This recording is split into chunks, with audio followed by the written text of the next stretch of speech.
On June 2nd of last year, then Governor's legal counsel James Canto sent a letter to CORTEC President Ho Yun advising him that GovGuam's lease agreement with CORTEC would be terminated effective immediately on June 2nd, and that GovGuam would vacate the facility on or before September 30th because there are no funds available to operate such a school in the near future.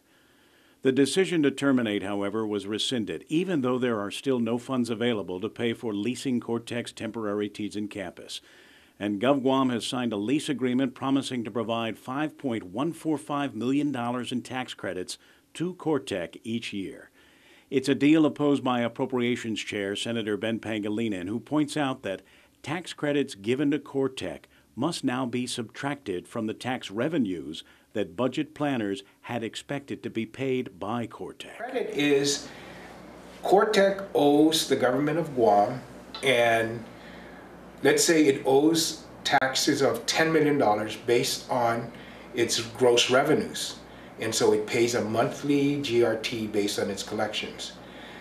We figured that in, and that's part of our revenue number. So what CORTEC will do is we will not pay the government of Guam that tax. So the government of Guam is not going to get it.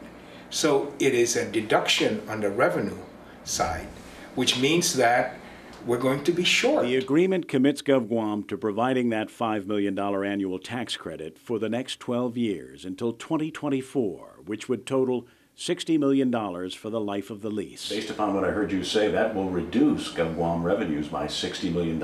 That's correct.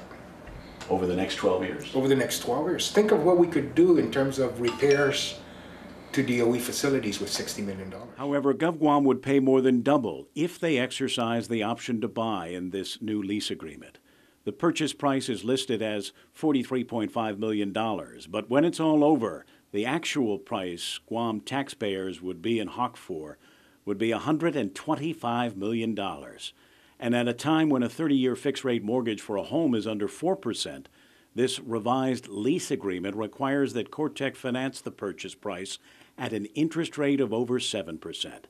The option would have to be exercised by the end of 2013. And the option to buy is strange, very one-sided, because now there's an option to purchase.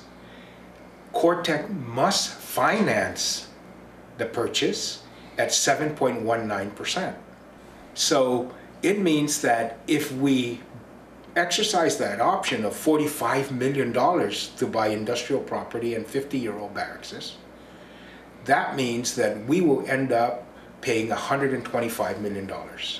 Over the course of? For the purchase of that, under the terms of this lease. This deal was signed on December 30th by Governor Calvo and CORTEC President Yun. Signed before safety and health inspections had been performed on the facility, signed even before the Guam Education Board, which alone has the authority, had agreed to move Untalan Middle School into the campus formerly used by JFK. And it's a binding agreement for the next 12 years. The right of termination, which existed in the original lease agreement, has been removed in this revised deal. There's no early termination.